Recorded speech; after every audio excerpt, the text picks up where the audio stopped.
Hello guys, और कैसे हैं आप लोग। तो फाइनली लोकी का लास्ट एपिसोड हम सबके सामने आ चुका है, जो कि बहुत ज्यादा औसम था। पर इस एपिसोड के बाद चीजें बहुत ज्यादा बदल चुकी हैं। ही हू रिमेन्स के मरते ही मेन टाइमलाइन खत्म हो गई एंड अब बहुत सारी पॉसिबिलिटीज हैं कि हमें एमसीयू में कुछ भी दिख सकता है, लेकिन उन पॉसिबिलिटीज की बात हम किसी और वीडियो में करेंगे। लेकिन अगर आप लोग उन वीडियोस को मिस नहीं करना चाहते तो प्लीज चैनल को सब्सक्राइब कर लेना। एंड इस वीडियो के अंदर स्पॉयलर्स हो सकते हैं, तो अब स्पॉयलर्स की बात जब हो ही चुकी है तो अब बिना किसी देरी के आज की इस अमेजिंग वीडियो को शुरू करते हैं।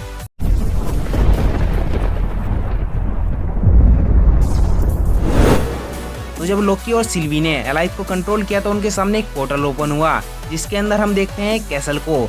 एंड उस कैसल के अंदर जब लोकी और सिल्वी एंटर करते हैं तो सबसे पहले उनके सामने आती है मिस मिनट्स, जो उन्हें बताती है कि ही हू रिमेन्स उनसे एक डील करना चाहते हैं, जिस डील के अंदर लोकी चाहे तो न्यूयॉर्क बैटल को जीत सकता है, थैनोस को मार सकता है, या फिर वे दोनों अर्थ, एसगार्ड या किसी भी यूनिवर्स पर राज कर सकते हैं, वो भी एक साथ। लेकिन वे दोनों इस डील को नहीं मानते, जिसके बाद लोकी और सिल्वी पहुंच जाते हैं ही हू रिमेन्स के पास। एंड वहीं पर ही हू रिमेन्स उन्हें बताते हैं कि किस तरीके से उन्होंने ये सब किया, कि 13th सेंचुरी के अंदर उन्हें किस तरीके से मल्टीवर्स के बारे में पता चला था। एंड ठीक उसी टाइम पर उनके अलग अलग वेरिएंट्स को भी मल्टीवर्स के बारे में पता चला। एंड जिसके बाद वे एक दूसरे से मिले और अपनी टेक्नोलॉजी एक दूसरे के साथ शेयर की। लेकिन ही हू रिमेन्स के बहुत सारे वेरिएंट्स इविल थे, जो कि एक दूसरे के टाइमलाइन को डिस्ट्रॉय करना चाहते थे। लेकिन कुछ टाइम साथ रहने के बाद वे आपस में ही लड़ने लगते हैं एंड वहीं से मल्टीवर्स वॉर शुरू हुई। लेकिन ही हू रिमेन्स कैंग का सबसे अच्छा वर्जन है, जो ये बात जानता था कि अगर ऐसा हुआ तो सब कुछ तबाह हो जाएगा, इसलिए वो सभी मल्टीवर्स को एक सेपरेट टाइमलाइन में कन्वर्ट कर देता है, जहाँ पर उसने ये सब कुछ एलाइथ की मदद से किया, क्योंकि एलाइथ ही एक ऐसा बीइंग था जिसका सबसे ज्यादा कंट्रोल था टाइम पर। इसलिए ही हू रिमेन्स ने एलाइथ को अपने कंट्रोल में कर लिया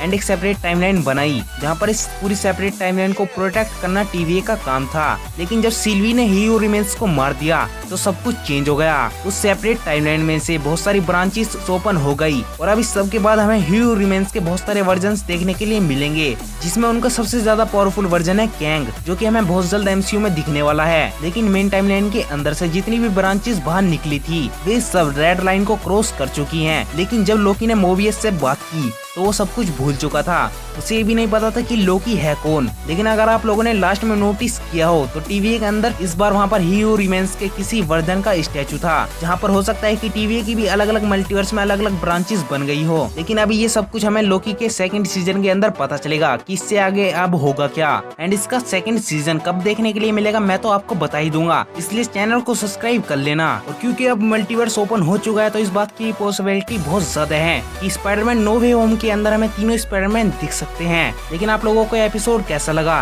और सेकंड सीजन के अंदर क्या होगा, कैसे लोग एक पूरी सेपरेट टाइमलाइन को ठीक करेगा। तो अगर आप लोगों की सीजन 2 के लिए कोई थ्योरी है तो प्लीज कमेंट्स में जरूर शेयर कीजिएगा। और वीडियो अच्छी लगी हो तो लाइक शेयर कर देना एंड चैनल को अभी तक सब्सक्राइब नहीं किया है तो चैनल को भी सब्सक्राइब कर लेना। तो मिलते हैं हमारी नेक्स्ट वीडियो में, तब तक के लिए bye and thanks for watching.